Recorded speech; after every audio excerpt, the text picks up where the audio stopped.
As everyone looks to the day after in Gaza, young people need to feed their families now. One tech entrepreneur established a remote workspace, Takat, in Deir al-Balach, enabling them to be employed by companies around the world. We provide our services through an online platform in Gaza where most applications are submitted. Currently, we've received around 2,000 applications, but can only support 500 people.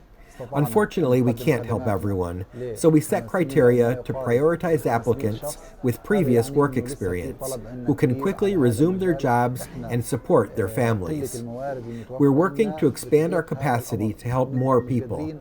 Takat offers free services, creating a dynamic 8-hour workday environment with internet access, electricity, and workstations. We strive to foster a vibrant and collaborative workspace where individuals can build new opportunities, connect with others, and form partnerships, even internationally.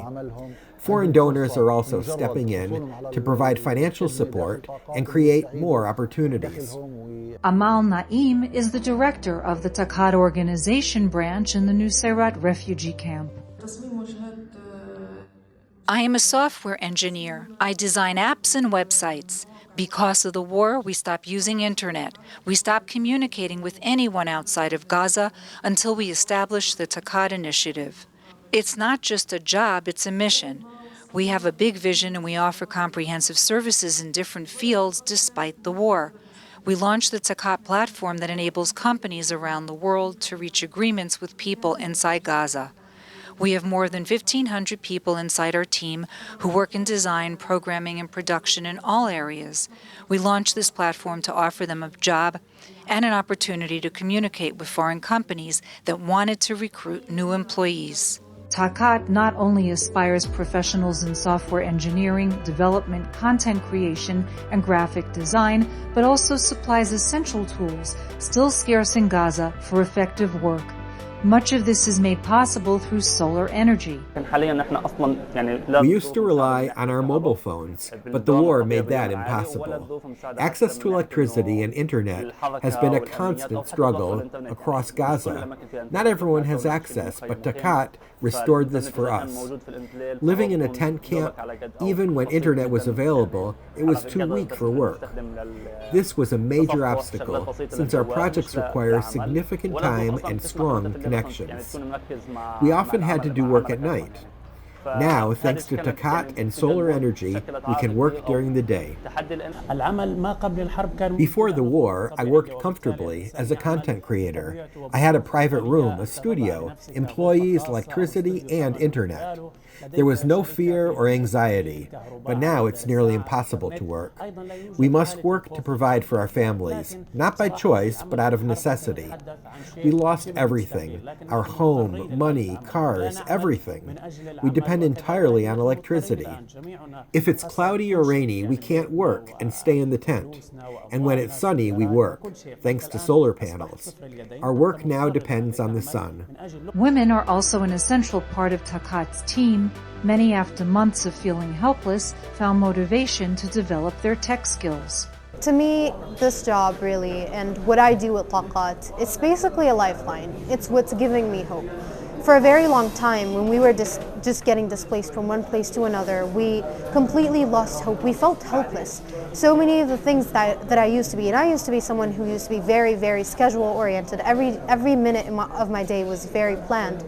But then all of a sudden, I had no way of charging my devices. I had no way of studying or carrying on with my life, really.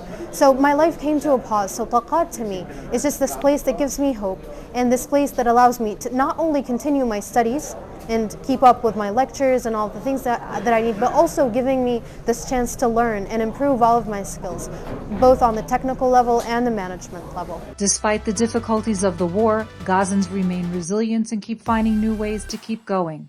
Many struggled with receiving and withdrawing money, despite options offered by the Bank of Palestine. We got used to inventing solutions and, in the face of any hardship.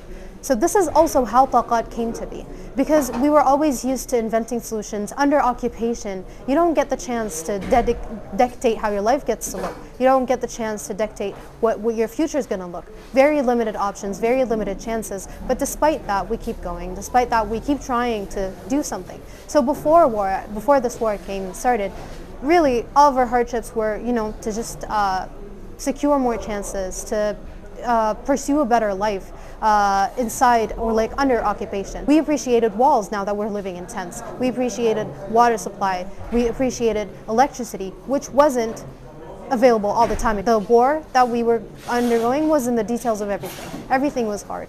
And now with Taqat, we're getting to at least be able to charge devices and have a chance at resuming our lives and just keep going.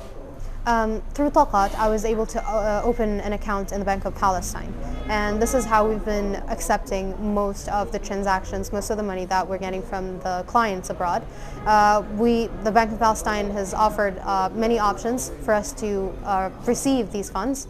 But the problem is obviously that we can't withdraw these funds now with the limited cash in Gaza and all of the other problems that we're facing.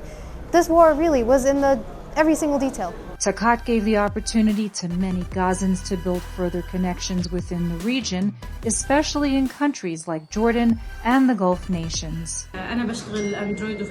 I started working as a programmer 8 or 9 years ago after graduating from the Islamic University of Cairo. I started working with companies as a freelancer initially. Then I started working with a Jordanian company, and I've been working for them for 3 years. They really supported me throughout the war, despite initial challenges I face with the lack of internet. I feel lucky to keep working for them, knowing that many lost their source of income. I'm a graphic designer. I specialize in the fields of advertising and media. I work in more than one country, in the Gulf countries, but I am currently focusing on Saudi Arabia. One of the pros of my job is that I can provide a source of income at any time. During the war, I was able to work normally from an office, but throughout these months, it has been very challenging without internet and electricity. Now, thanks to Taqat, I can provide the services I was providing before to different agencies in the Gulf. The cons are that I rely entirely on internet and a workspace, which was initially difficult to obtain in Gaza, and we still struggle with receiving money. Hassan hopes that he could finish his master's degree after this war and focus more on data analysis. Before the war, my plan was to complete my master's degree. I hope that after that, things will be stable again for me to finish my studies. I am currently working in graphic designing, but I don't plan to stick to it afterward. I would love to focus on IT. I want to work in the field of data analysis. This hub represents a small group of Gazans trying to make ends meet in the face of instability and an unknown future. From Gaza, the Media Line reports.